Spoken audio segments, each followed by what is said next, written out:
What's poppin', popcorn enthusiasts? Welcome back to the Popcorn Perspective, episode 8 of Demon Slayer. My gosh, that was amazing. That had to be the second best episode of the entire series. Obviously, the first one being the battle between Rengoku and Akaza. This episode had everything. It had character development, it had a sad moment, it had action. I just can't wait for the 3 movies that are scheduled to come after this. Buckle up as I'm going to review episode 8 of Demon Slayer. We start off with Muzan's entrance.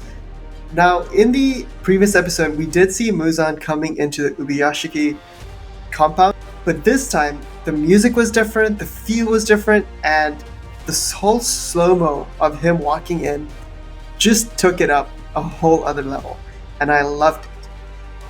We finally get to see what we've been waiting for. Ubuyashiki and Muzan face to face. This scene is depicted so well because both characters are so calm for totally different reasons. Ubuyashiki has accepted his death. Muzan wants to kill the leader of the Demon Slayers. I love how calm Ubuyashiki is because that kind of unsettles Muzan, and it's actually really funny to see Muzan getting unsettled by someone who is so weak and on the brink of death. Something I believe Muzan wants to accept. I think deep down, Muzan is just so fearful of death that it's unnerving for him to see someone who's just fully accepted death and just waiting for it. We get a nice back and forth between Ubuyashiki and Muzan, and we actually get a lot of stuff revealed to us. So we actually find out that Muzan and Ubuyashiki come from a common ancestor, and Ubuyashiki's clan has been given a curse because of Muzan being a demon.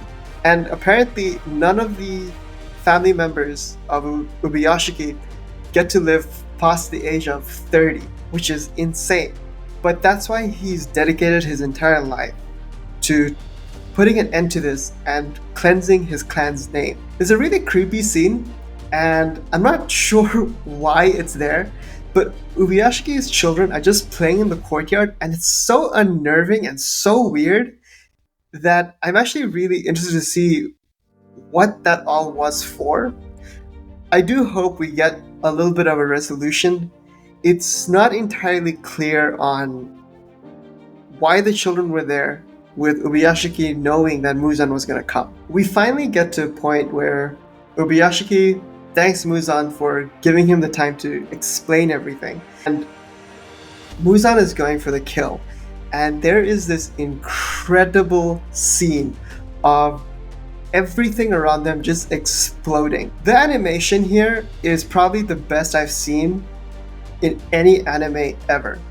The fire looks so real, and the way it burns everything is amazing. Christopher Nolan would be proud at how amazing that animation looked. We go into the second act of the entire episode, and this is where we actually realize Muzan isn't the one who initiated the explosion.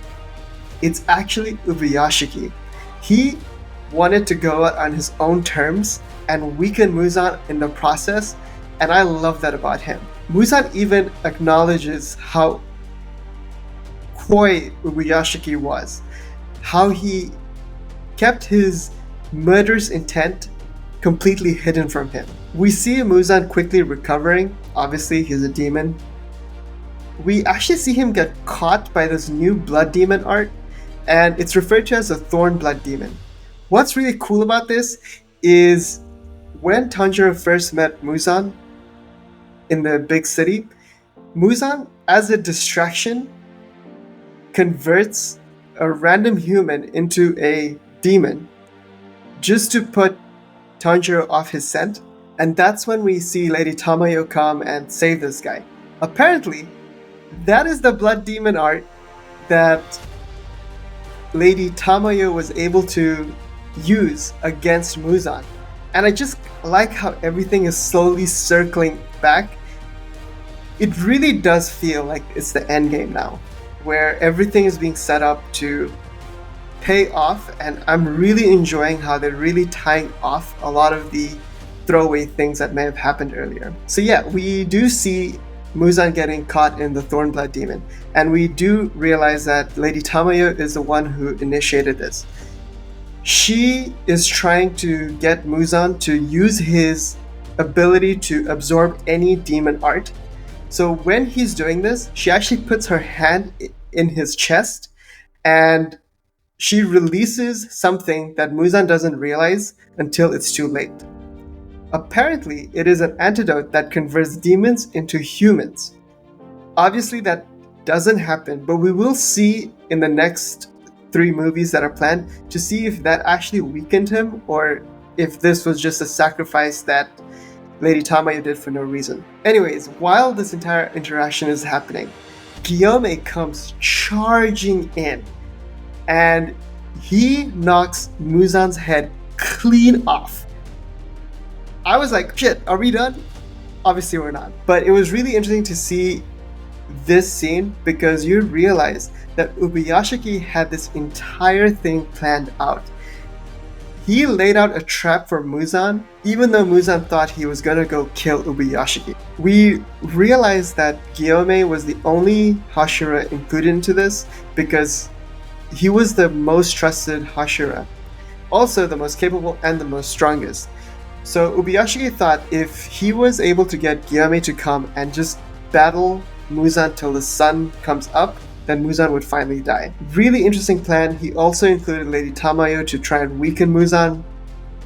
And we also get to find out in this scene that Ubuyashiki has the ability of foresight, or the ability to kind of sense the future, which kind of opens up a whole other implications, right? Did Ubuyashiki know on the Mugen train what was going to happen? Did he send Rengoku off to die? Did he know that this would spur on a whole new generation of demon slayers who are going to take their levels to a whole new level? I don't know. I don't want to think that. I want to think that he kind of can tell the future, but not completely. So that's what I'm saying. He might have an ability of some foresight. Also, dude, if you had foresight, why are your children in the place that you're going to blow up? So anyways, I think I do want a resolution of why the children were there. Like, that is important for me to understand. Why would Ubuyashiki willingly sacrifice so many people, innocent people, for no real reason? So I really hope that's paid off.